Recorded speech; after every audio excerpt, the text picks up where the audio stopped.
Bom, na guerra no Oriente Médio, a terça-feira foi um dos mais mortíferos desde o início do conflito e temos agora uma convidada, doutora em Relações Internacionais, Karina Calandrin, colaboradora do Instituto Brasileiro Israel e especialista em questões do Oriente Médio. Tudo bem, doutora? Mais uma vez, bem-vinda. Oi. Oi, boa noite. Muito obrigada pelo convite. Bom, a gente vem acompanhando mais uma vez essas questões diplomáticas. Hoje, um atrito entre a ONU e o próprio governo de Israel. Tem um impasse no Conselho de Segurança da ONU. Pelo menos do ponto de vista diplomático, não se espera algum avanço pelos próximos dias, semanas ou até meses, né, doutora? Sim, não podemos esperar no momento um avanço diplomático, isso porque, em primeiro lugar, temos que entender que na visão de Estados Unidos e de Bom, a gente vai neste refazer o contato com a doutora, daqui a pouco a gente volta falando sobre... Agora sim, doutora, quer acrescentar, por favor? Sim, desculpe. Pois não. Então, há uma interpretação na visão de Israel e dos Estados Unidos que não deveria haver uma intervenção da comunidade internacional no conflito com o Hamas. Isso porque Israel acredita que está, né, apenas exercendo o seu direito de se defender, visto o ataque terrorista que sofreu no dia 7 de outubro. Então, há uma interpretação de que a comunidade internacional não teria dado a devida importância ao ataque que Israel sofreu e agora não deveria intervir nesta questão, o que afasta qualquer possibilidade de negociação e de uma solução diplomática.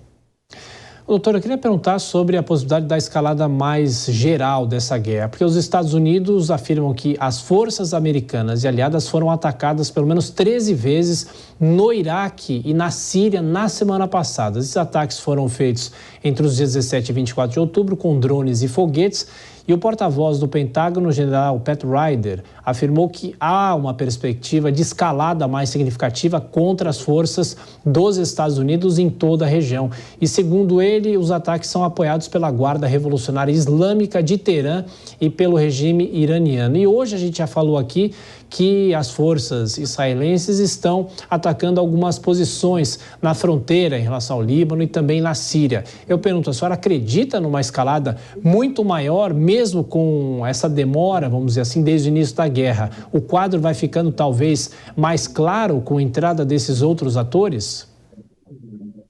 Bem, esse é um risco, né, que nós vemos neste conflito, principalmente com um apoio determinante dos Estados Unidos a Israel.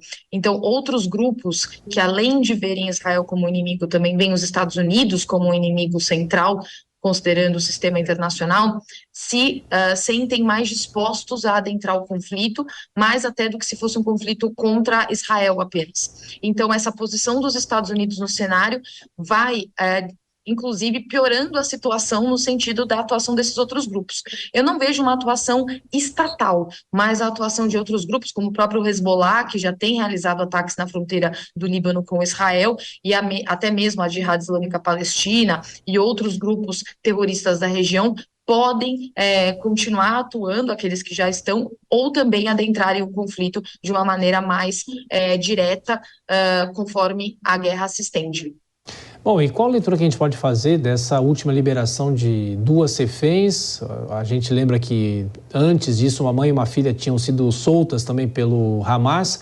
Agora, é uma questão de interesse do grupo terrorista também, né? Porque não há, ao que tudo indica, uma diplomacia direta talvez com o Hamas, talvez algumas interferências, mas é aquela discussão que a gente teve no começo do conflito. Como você discute com um grupo que não é um país, né?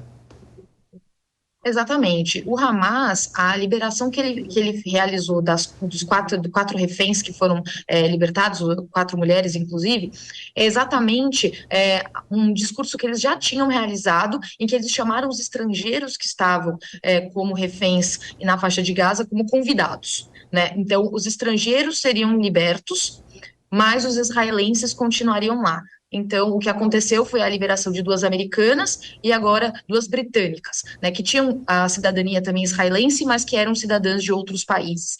Então, o Hamas já abertamente disse isso, né? Disse que os estrangeiros eram convidados e os israelenses, né? Então os israelenses estariam como no território, né? Então não são convidados e são prisioneiros.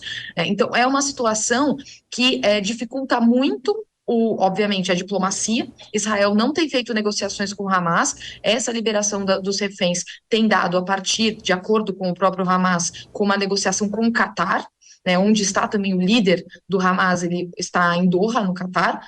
Então, é uma relação que tem se dado e realmente é uma forma também do Hamas ganhar a guerra de narrativas, que é o que nós estamos discutindo desde o início, né?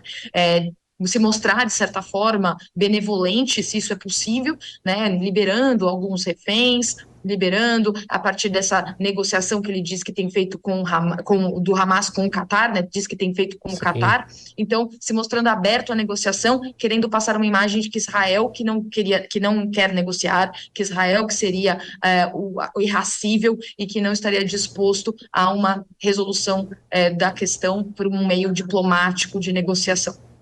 Karina Calandrin, doutora em Relações Internacionais, colaboradora do Instituto Brasil-Israel, especialista em questões do Oriente Médio. Doutora, mais uma vez, muito obrigado. Bom trabalho e bom descanso já, por causa da hora. Muito obrigada.